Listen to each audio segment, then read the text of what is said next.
Sunday special పీతల curry చేశాను. Taste అయితే చాలా బాగుంది. ఇక నా స్టైల్లో పీతల కర్రీ చేసేద్దామా? ముందుగా ప్యాన్ పెట్టి ఆయిల్ వేసి, ఆయిల్ కొంచెం ఎక్కువనే వేసుకోవాలి నాన్ వెజ్ కాబట్టి. అందులో ఆనియన్స్, పచ్చిమిర్చి, తగినంత సాల్ట్ వేసి మూత పెట్టేసేయాలి. క్లీన్ చేసి పెట్టుకున్న పీతల్లో ఉప్పు, కారం, పసుపు, మసాలా వేసి మ్యారినేట్ చేసి పక్కన పెట్టుకోవాలి. ఆనియన్స్ గోల్డెన్ బ్రౌన్ కలర్ వచ్చినాక ఒక టమాటో యాడ్ చేసుకోవాలి. టమాటో మగ్గినాక అల్లం వెల్లుల్లి పేస్ట్ వేసుకోండి.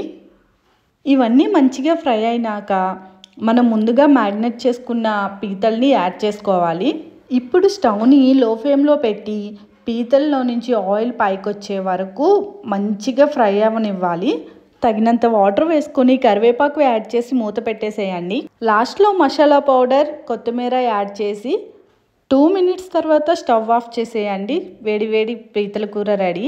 ఇందులో చింత చిగురు వేసుకున్న చాలా బాగుంటుందండి.